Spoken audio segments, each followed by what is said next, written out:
जय हिंद बच्चों, कैसे हो? उम्मीद करते हैं आप लोग अच्छे होंगे। प्यारे बच्चों, आज के क्लास में हम लोग अध्ययन करने वाले हैं मानव जनन यानी कक्षा 12 विषय जीव विज्ञान अध्याय 2 मानव जनन आज के क्लास में अध्ययन करने वाले हैं। अब ये जो मानव जनन है, इससे पहले एक चैप्टर समाप्त हो गया है, एक अध्याय पढ़ा दिया गया है। यदि आप लोगों ने वो अध्याय नहीं देखा है तो मेरे देश के अच्छे बच्चे चैनल के प्लेलिस्ट में जाके वहां से आप देख सकते हैं। यदि आप लोग पहला अध्याय पूरा देख चुके हैं तो आज से आप लोग क्या पढ़ेंगे? मानव जनन। क्या पढ़ेंगे मेरे देश के अच्छे बच्चे? मानव जनन, ह्यूमन रिप्रोडक्शन। तो मानव जनन में क्या पढ़ना है सब बताएंगे। कौन कौन से टॉपिक इसमें है, बहुत ही शानदार चैप्टर है। शुरू से लेके अंत तक इस चैप्टर में इंटरेस्ट बना रहेगा, मजा ही मजा आएगा। तो क्लास के अंत तक बने रहिएगा।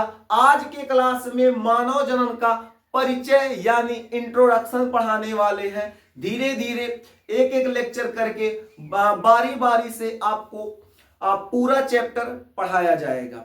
अगर हम लोग बात करें मानव की, तो मानव क्या होता है? देखिए, मानव के अंतर्गत नर तथा मादा दोनों आते हैं। मानव मतलब ये नहीं केवल पुरुष समाज या केवल नर, ऐसा बिल्कुल नहीं है। मानव की बात जब आएगी या मनुष्य की बात आएगी तो उसके अंतर्गत नर और मादा यानी पुरुष और महिला दोनों आएंगे।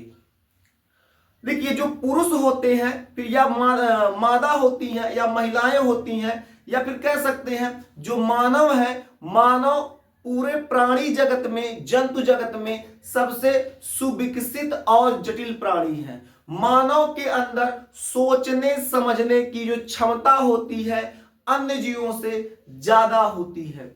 जो अन्य जीव पृथ्वी पर विद्यमान हैं उन सभी जीवों से जो मानव होता है सर्वश्रेष्ठ होता है, क्योंकि मानव के अंदर तर्क शक्ति होती है, समझने की क्षमता होती है।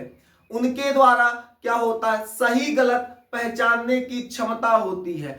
पाप पुण्य का भी पहचान मानव कर पाता है, जबकि अन्य प्राणियों में ये सब चीजें नहीं होती हैं। तो कहने का मतलब है मेरे देश के अच्छे बच्चे, जो मानव होता है वो जंतु जगत का सबसे सुविकसित प्राणी है, इसके अलावा जटिल प्राणी भी है। दूसरी बात याद रखिएगा, जो मानव होते हैं जब रिप्रोडक्शन करेंगे यानी जनन करेंगे। अब एक जनन क्या होता है अभी आपको आगे समझाएंगे। तो मानव जो होता है जब जनन करता है तो कैसा जनन करता है? लैंगिक जनन करता है, यानी मानव में लैंगिक जनन की क्रिया होती है। और मानव में या नर हो या मादा, चाहे नर की बात हो या मादा की बात हो, चाहे पुरुष की बात हो या स्त्री की बात हो, बात एक ही है। हम नर कहें पुरुष कहें बात एक ही है, मादा कहें स्त्री कहें महिला कहें बात एक ही है। कहने का मतलब है मानव समाज में जो नर या मादा होते हैं वो आपके एक लिंगी प्राणी होते हैं। यानी जब दोनों एक लिंगी प्राणी आपस में संयोग करेंगे तो लैंगिक जनन के थ्रू क्या करेंगे? संतति का निर्माण करेंगे या फिर संतान की उत्पत्ति करेंगे। बात समझ में आ रहा है? बात समझ में आ रहा है तो आप लोग हेडिंग कीजिए परिचय। हेडिंग क्या करेंगे? परिचय कर लो मेरे देश के अच्छे बच्चे।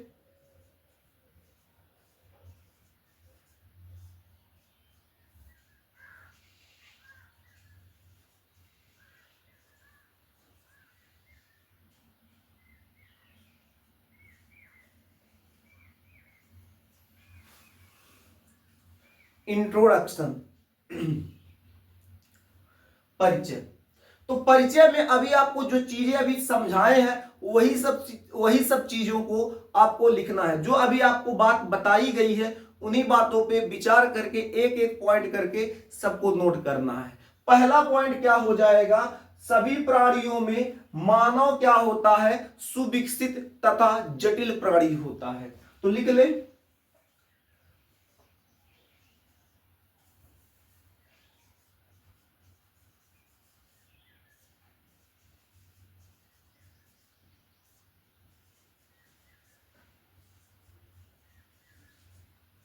सभी जीवों में मानव अत्यधिक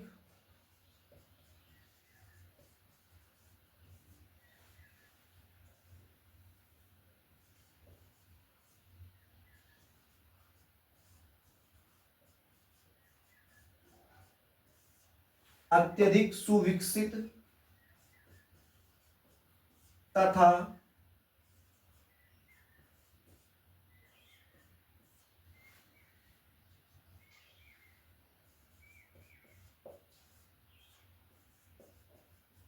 जटिल प्राणी है।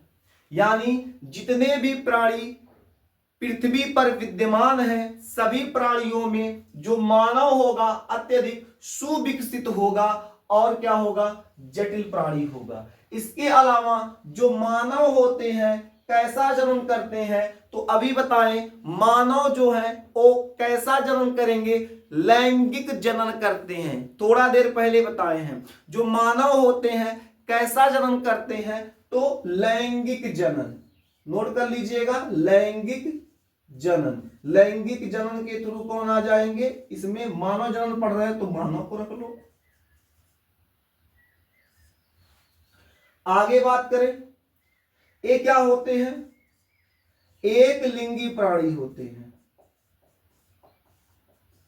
एक लिंगी प्राणी होते हैं। अब हम लोग समझते हैं जनन क्या होता है। क्या समझेंगे, जनन क्या होता है। तो जनन को समझने से पहले आप एक अच्छा सा हेडिंग कर लो, जनन, रिप्रोडक्शन। कुछ लोग जनन को प्रजनन भी कहते हैं, तो आप लोग घबराइएगा नहीं, या फिर जनन कहा जाए या प्रजनन कहा जाए, बात एक ही है। जनन कह लो या प्रजनन कह लो मेरे देश के अच्छे बच्चे, बात एक ही है। अब समझते हैं जनन क्या होता है। जनन को अब हम लोग समझने का प्रयास करते हैं। जनन को समझने के लिए आपको एक एग्जाम्पल देते हैं। एग्जाम्पल क्या है, जैसे बाय द वे मान लीजिए यहां देखते हैं ये मंगरुआ है, बाल लगा देते हैं, खतरनाक हम आर्ट बना दिए, क्या बढ़िया बन गया। और यहां देखते हैं ये इसकी वाइफ है, खतरनाक वाइफ है एकदम, बहुत मार मारती है इसको, जान लीजिएगा। तो ये है मंगरुआ और इसकी पत्नी।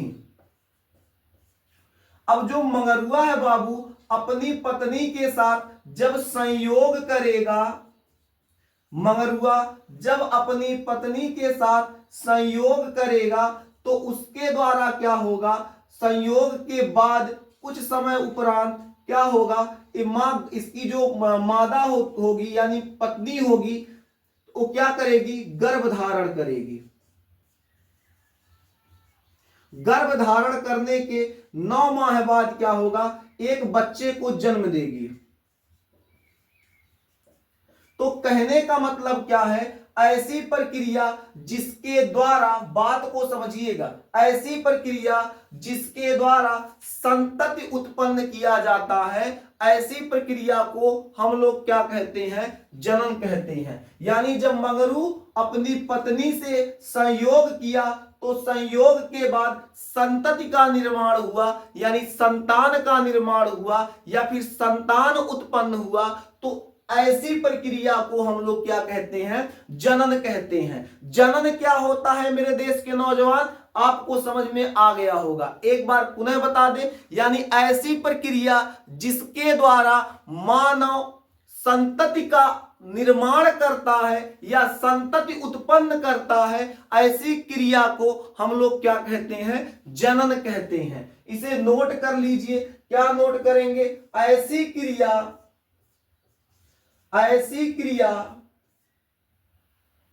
जिसके द्वारा, ऐसी क्रिया जिसके द्वारा मानव, जीव लिख लो, प्राणी लिख लो, ऐसी क्रिया जिसके द्वारा जीव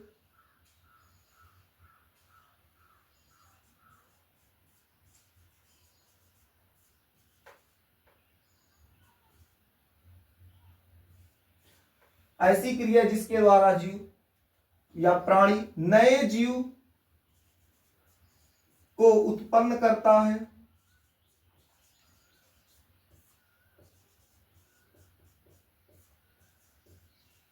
क्या कहलाता है? जनन कहलाता है। ठीक है, तो ऐसी क्रिया जिसके द्वारा प्राणी नए जीव को उत्पन्न करता है क्या कहलाता है? जनन कहलाता है। अब जनन क्रिया के लिए जनन क्रिया के लिए क्या होगा? जनक की आवश्यकता होगी। जनन क्रिया के लिए किसकी आवश्यकता होगी? जनक की आवश्यकता होगी। अब ये जनक क्या होता है इसको समझते हैं। देखिए, जब किसी के यहाँ जैसे एक मगरू है, इसकी पत्नी ये एक बच्चे का निर्माण किए, ये इसका बच्चा है, अब ये इसका बच्चा है, तो ये बच्चा आया कैसे? तो मंगरू और उसकी पत्नी के सहयोग के द्वारा ही इस बच्चे का निर्माण हुआ। यानी इस बच्चे के जनक इसके माता पिता यानी मंगरू और उसकी पत्नी हो जाएंगे। बात समझ में आ रहा है ना? तो अगर आपसे पूछ लिया जाए कि जनक क्या होता है, तो जनक आप ये बताएंगे जो संतान उत्पन्न हुआ है उस संतान के जो माता पिता होंगे वही क्या कहलाएंगे? जनक कहलाएंगे। क्या कहलाएंगे? जनक कहलाएंगे मेरे देश के अच्छे बच्चे। तो आप हेडिंग करो जनक। जनक में क्या लिखेंगे? तो जनक में लिखेंगे कि जो संतति, संतति मतलब होता है संतान, जो संतति को उत्पन्न करते हैं, जो संतति को उत्पन्न करते हैं उन्हें जनक कहा जाता है। जनक किसे कहते हैं? तो जनक उसे कहते हैं जो संतति को उत्पन्न करते हैं उन्हें क्या कहा जाता है? जनक कहा जाता है। अब कहेंगे सर संतति का भी बता दीजिए, तो संतति भी लिख लीजिए। संतति, संतति मतलब क्या हो जाएगा? संतान हो जाएगा। संतति मतलब क्या होगा मेरे देश के अच्छे बच्चे? संतान हो जाएगा। अब संतति क्या होता है? तो जो जनक द्वारा उत्पन्न जीव, जनक, जनक यही है, जनक द्वारा उत्पन्न जीव क्या कहलाता है? संतति कहलाता है। यानी संतति जो होगा कैसे उत्पन्न होगा? तो जनक द्वारा, जनक द्वारा उत्पन्न जीव, जनक द्वारा उत्पन्न जीव क्या कहलाएगा? संतति कहलाएगा। बात समझ में आ गया? अब हम लोग समझते हैं ये जो जनन होता है, जनन की आवश्यकता क्यों होती है? देखिए, जनन जो होता है, जनन की क्रिया इसलिए होता है ताकि जो जीव है अपनी जाति की निरंतरता बनाए रखे, यानी अपनी संख्या जो है उसको बनाए रखे, यानी अपनी पीढ़ी जो है उसको बनाए रखे। यानी कहने का मतलब क्या है? जनन की आवश्यकता इसलिए होती है ताकि जीव जो है अपनी जाति का निरंतरता बनाए रखे। जाति मतलब यहां कास्ट से नहीं है मेरे देश के अच्छे बच्चे।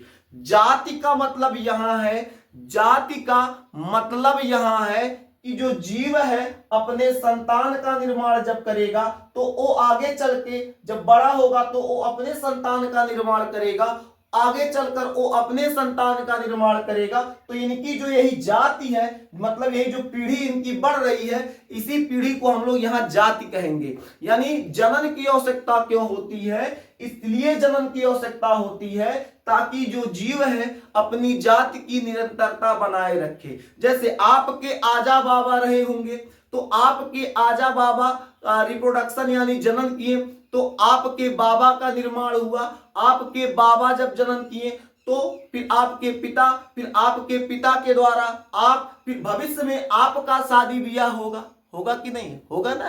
तो आपका जब शादी विवाह होगा तो आपका संतान निर्माण होगा।